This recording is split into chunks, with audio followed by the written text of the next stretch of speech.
But the ultimate productivity killer is the constant stop and start during the day that keeps you from doing any deep work. With most people viewing their mailbox as a physical equivalent for spam, experts worry that snail mail may become obsolete. October is Fire Safety Month. One of the first things you should do if you have a fire extinguisher in your home is to make sure it's up to code. The second thing you need to do is check your smoke alarm. For dimes on the dollar, you can go from drab to fab, all at your local consignment store. For teenagers, a Sweet 16 is a time for celebration.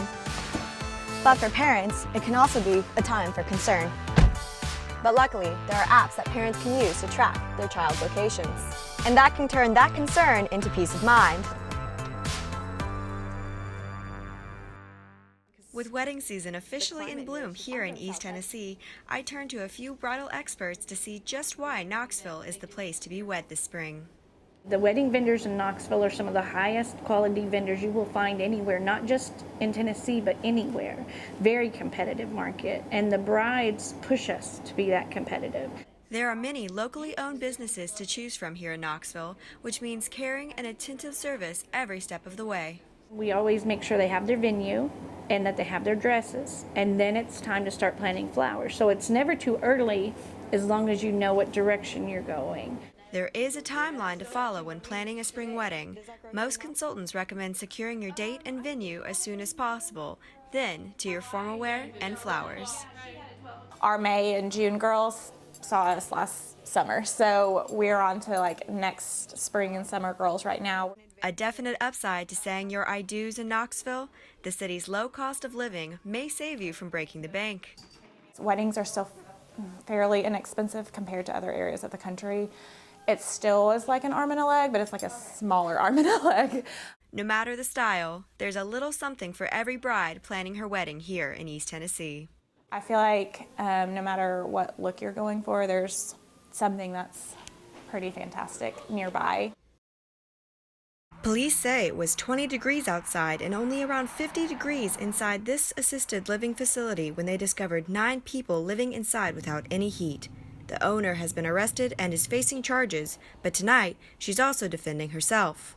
There was nothing about, you need to pay this. There was nothing about, this is your responsibility. For the first time since her arrest, 27-year-old Whitley Gilbert returns to the assisted living facility that she owns and operates. Them trying to charge me with neglect? Absolutely not. She's now facing 9 counts of neglect of an elderly or vulnerable adult. One for every person Morristown police say was living inside the home with no heat for days during freezing weather. Gilbert says that this is simply not true. When the gas ran out at 1:43 p.m. on Monday, we kicked all the heaters up too high, okay? It raised the temperature up to 67 degrees. Gilbert leases the building from a landlord. She says the heat was cut off when the owner, who usually pays the bills, neglected to do so. She was out of town for the new year and wasn't able to get the heat turned back on for a couple of days. Police wouldn't comment on what they were looking for when they investigated the home, but did confirm that the investigation is ongoing and includes multiple agencies. The Tennessee Department of Mental Health and Substance Abuse Services regulates and licenses businesses like this one. It says the facility was not licensed and it will conduct an inspection of the facility. The legal system is now left to decide who is to blame for the days that the 9 elderly adults spent without heat.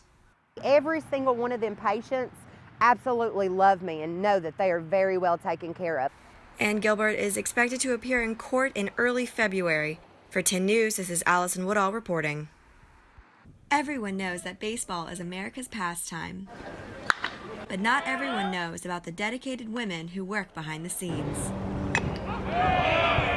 And it's so fun. We like running at the bats, we give water to the umpires, we catch foul balls, kind of just do everything, but I love baseball, so it was perfect.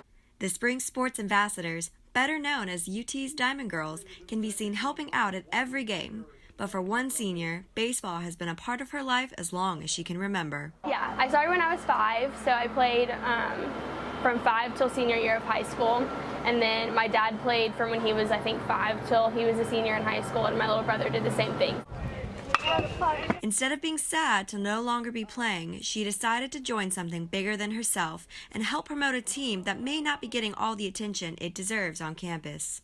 I'm not playing myself anymore, so I kind of like to just be like back in the game and have some involvement at least in the sport, because it's been my whole life for a long time. She says that there's a lot to look forward to for the rest of the season, including the success of the team's new leadership. We have a new coach that just started this year, and I think for him, I'm like, just support would be really, I think, encouraging to be like, hey, like, let's all get out there and go like support the team. And it's kind of fun to be like back in that element and be back together, like all working on it, and kind of being together and working for the team is fun.